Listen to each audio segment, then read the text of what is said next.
All right, so my name's Dan Schneider. Like I said, I'm from Ohio State, following in the footsteps of Dr. Mandel here. That's our new tower, which is pretty. I have no disclosures. Talking about my talk is on complication avoidance. You've heard a master talk about it. Now you're going to hear the junior guy talk about it. But essentially, spinal oncology is uniquely challenging, as we've all been discussing. There's mechanical considerations, oncologic considerations, and really kind of have to keep both in mind. The things that make it hard are all the things that we know. The anatomy's not normal. The bone quality's bad. Patients are sick. There's all this decision-making stuff. It's very challenging. These are some pictures of some of the adjuncts we might use to normalize that difficulty curve. Just as some background, I'm at the James. We're one of the busiest cancer centers in the country. In my practice, about 90% spinal tumors. So this is very much a day-to-day consideration. So how do you stay out of trouble, especially as somebody just starting out? These quotes always I enjoy because they kind of push you in different directions where you have to stick around long enough and do okay long enough that you actually develop your own judgment, but you try not to have too many problems to where you never make it to that point. So I'll show you some cases. We'll talk maybe about some considerations. This is a guy I did fairly early in my career. This is a 64-year-old. He's a smoker. He's a drinker. He's got known hepatocellular carcinoma. He had radiation to a C2 met like a few weeks ago in an outside hospital. He walked into the hospital with, as you can see, his head is like basically falling off from a collapsed C2. And he actually is neurologically intact except for some right foot weakness. We got an MRI. MRI shows a big tumor there. I have no idea where the vertebral artery is on this, if it exists. So you got to use your adjuncts. I called my vascular colleagues and they did an angiogram. These things can be particularly bloody. This one didn't have a big tumor blush, but his vertebral artery on the right was actually out. So luckily he had enough collaterals on the left. And so they embolized all that. And I basically said, if we don't do surgery, you're probably going to die. So we should do it. And we took him. So this is an intraoperative close reduction. We use monitoring for this. I put in some cervical pedicle screws that I like to use navigation. We use ultrasound. We use plastic surgery for the end. Here's a triple rod construct that I put in. I like to use a whiteboard. I stole this from my mentor. I stole his technique where basically I write down all the steps because when you start doing bigger cases, you forget stuff, like really simple stuff at the very end because you're tired. So this keeps you on track. Also, it lets you know everyone's name because I forget those too. And so you write them down. I can just cheat off that board. So I'm a big fan of that. I recommend it. Here's the post-op CT. You can see OC fusion down to C4, pedicle screws on the one side where the vert was out, and then put some lateral mass on the others just to reduce the risk. But my only qualm with this is that I didn't put in a cage, that big kind of gap on the one side, just kind of screaming for some sort of anterior column support. Here's some post-op x-rays. His alignment's pretty good. Of course, they cut off the head on the coronal, but he's happy. He's walking around. And ironically, his biggest complaint is that the back of his head is numb because I cut C2 to put in the screws. So he called my office the other day. I was like, listen, man, my head, when is that going to go away? I'm like, it's not going to go away, but you're alive. So it's funny how things change, but he's doing well. But you got to use all your adjuncts. You got to call your buddies, vascular colleagues, plastics colleagues, radiation oncology colleagues in this case. So this is a 63-year-old nurse practitioner. This is like one of the first consults I think I ever saw as an attending. And she came in 3 to 4 days of numbness and some difficulty walking due to that. And basically at another hospital, they were like, you need surgery right away. And she said, absolutely not. Send me to the big center. So they sent her to us. I saw her. We had a long conversation about it. And I'm like, you have no staging scans. We have no idea what's going on. You've been stable for about 3 to 4 days, although you do have some changes.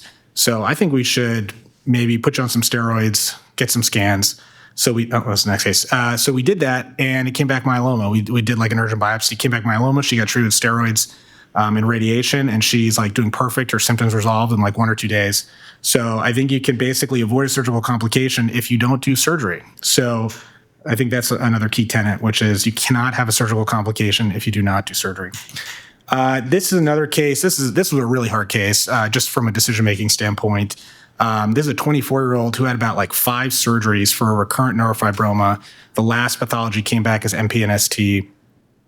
She saw her surgeon. They basically said, you're not a surgical candidate anymore. You got to try some experimental chemo.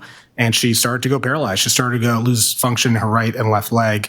And she was having trouble walking. And they said, sorry, we can't do anything. She actually never got radiation despite all this. There's some kind of like logistical things that made it difficult for her to get that. But by the time she came to us, she was, having significant neurologic deficits. And you could see there's a red arrow there pointing to her esophagus. There was some concern that the tumor might be involving her esophagus. So I had about 1 million conversations with our multidisciplinary team, the family, saying, listen, I think, I talked to people nationally that they would not offer surgery for this.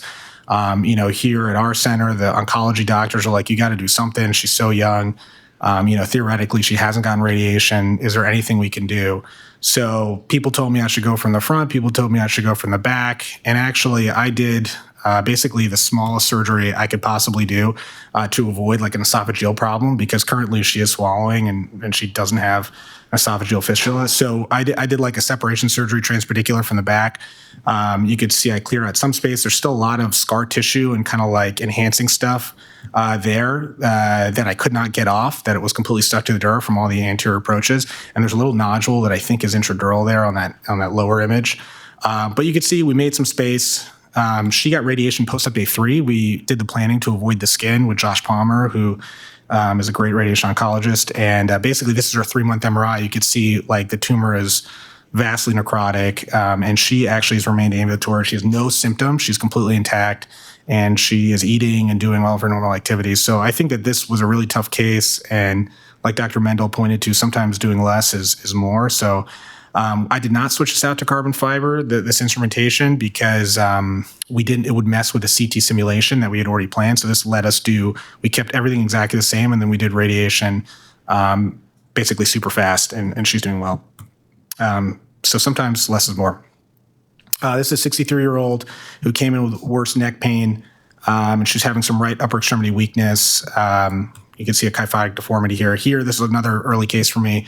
You can see big kyphotic deformity. Vertebral arteries are basically wrapped in tumor, and she's got some cord compression here on the x-rays. So we took her to surgery as well. This is the intraoperative reduction, used some Gardner-Wells tongs and some weights, and it starts to straighten out pretty good because most of these deformities are flexible.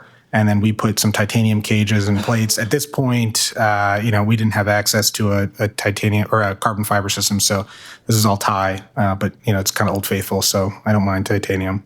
And so here are the post-op X-rays. She did well. Also, you can see post-op X-ray with the metal reduction protocol. And basically, you got to know where stuff is so you don't get into it. We just were very ginger about not going too wide and finding the contents of the vertebral artery. Here's some kind of cutesy little constructs, one up, one down, separation surgery. Sometimes these are great. Especially in the lumbar spine, I tend to favor these because the morbidity of like a 5-segment fusion in the lumbar spine, I think is higher. So in the middle, we actually snuck a lateral cage in from the back at like the level of L2, and we did some big screws and cement, and that guy walked out of the hospital. This is the osteoblastoma in like a 30-year-old who's having a C4-5 foraminal stenosis from it. It was having significant deltoid weakness, so we chopped it out as a single piece, and then I put a couple of cervical pedicle screws and some lateral mass screws, and he's doing well. This is another case where sometimes also less is more, or you got to work with what you got. This is, you can see on the left side, or my left, there's a pathologic fracture that's kind of developing. She had this big squamous cell lesion on her back that they think was a primary. She got a biopsy, and then about 2 days later, she came in with like severe, basically like almost complete paralysis of her lower extremities. And you could see the next MRI is completely progressed, and she's got really bad core compression there. But this massive thing is in your face. So it's like 11 o'clock at night, and we're like, oh man, what do we do? Like, ideally you put in more screws if you're going to span something that's, kind of that scoliotic. So we made our incision just up to the point of that squamous cell lesion. Which turned out to be 2 up, 2 down. We put a pretty decent sized cage in there. We used a lot of cement, and actually she got a wound infection right where the incision met that squamous cell lesion, but we washed it out a couple of times, and she actually has now fully healed, and the screws are still holding on. So despite being kind of like anathema for a deformity surgeon to go short, I think it was probably for the best, at least so far. So, and she's otherwise doing well. She's on immunotherapy, and she's a good prognosis. Let's see. Oh, this is a 36-year-old. This guy is a long-term survivor of paraganglioma, and he's been living with it for like 15 plus years. He's a great systemic response on this like experimental treatment. And he had gotten multiple sessions of SRS to T8, T9. And then for about a month, he was walking around with extreme back pain. And then he came in, you could see on the MRI, he's got some stuff, enhancing material. It wasn't clear to us if this is tumor versus inflammatory versus traumatic. And so he had a big kyphotic kind of focal deformity. And so we also offered him surgery. This is a hybrid construct, so we use some titanium screws at the bottom and top, and we use a titanium rod. These, I think these are like 9-0s at the bottom, so I just want as big a screw as possible because he's got this kind of sweeping kyphosis. And I was pretty happy with the intraoperative photo. And then looking at this, I kind of wish I went a little bit longer because it's a little positive now that he's lost some of his straightening of his upper thoracic spine. So I did put a tether, so I'm hoping maybe that helps. But he's doing okay. He's walking around. He's just kind of like a long-term pain patient. So I don't know if he's fully happy, but I think he did well. And then, so I think, so sometimes longer, sometimes shorter. This one, I think, is one of those cases where you can think you did a good job and then bad stuff happens no matter what. So kind of prepare for that. This is a 48-year-old guy who had a previous pelvic sarcoma resected. And then he saw me for like 3 areas of metastatic spine disease, but otherwise his pelvic disease was well controlled. So we had a lot of conversations about trying to either take this out en bloc versus like an intralesional gross total. And after conversations with him and his family, we decided to just do like an R1 resection. You can see he's got a big Sherman's kyphosis in the thoracic spine that we also were considering. That comes into play later. So this is kind of like my version of a good intralesional where you kind of lay it out before you pop into it and make sure you kind of get it all.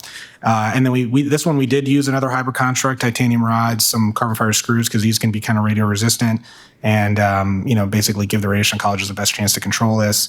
And I was pretty happy. He looked pretty good. He was walking around. I thought I did a good job. And then he developed orthostatic hypotension at rehab, and he fell a bunch of times, and he fractured both of his pedicles at the LIV. And, when I talk to people, they're like, what level did you stop at? Like the thoracic apex? I'm like, no, that's like T10. Like I thought it would be fine.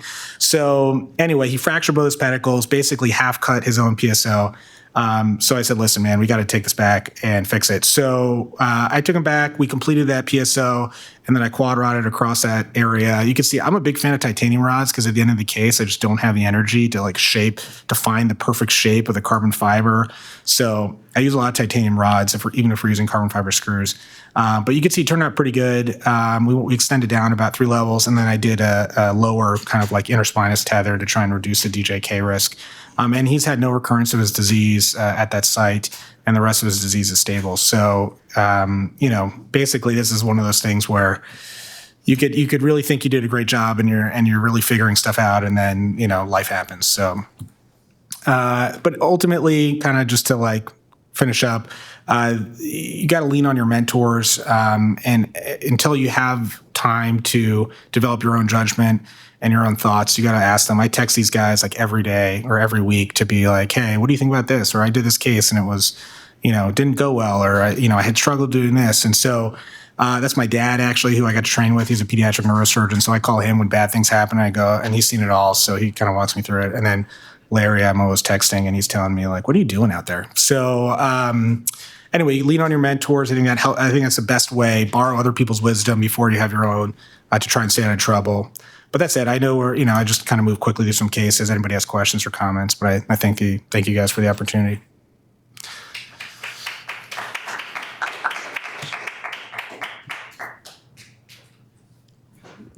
Thank you, Dan. Awesome. Thank you, Dan, for that great talk. A lot of cool cases there.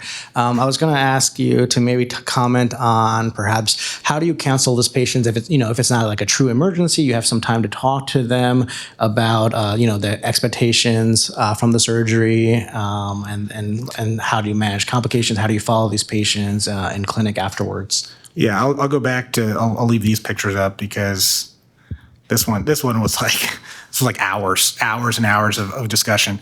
But I think it matters what the pathology is. I think it matters how elective it is. If it's something that's like fairly elective, like a benign lesion where they're relatively asymptomatic, I'm a lot more like, listen, are you sure you really want to do this? Because like you don't have to.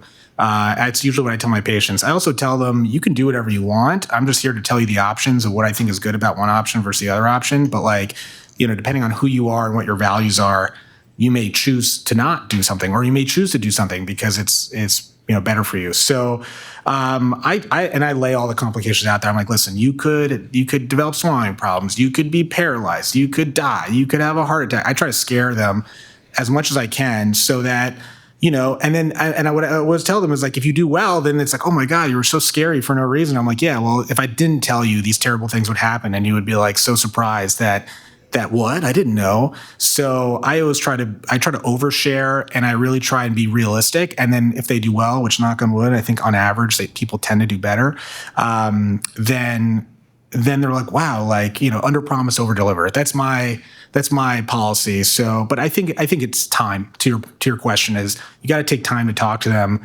and that's hard to do in today's day and age. But I think that your presence and not rushing and sitting down and actually having a conversation with them, I think communicates more that you care and that you're going to be with them through this journey, because it is a big mountain to climb whenever you're having surgery. All right. Thank you. All right. Thank you, everyone. Should I close this? Who's next here? I think it's. Oh, okay.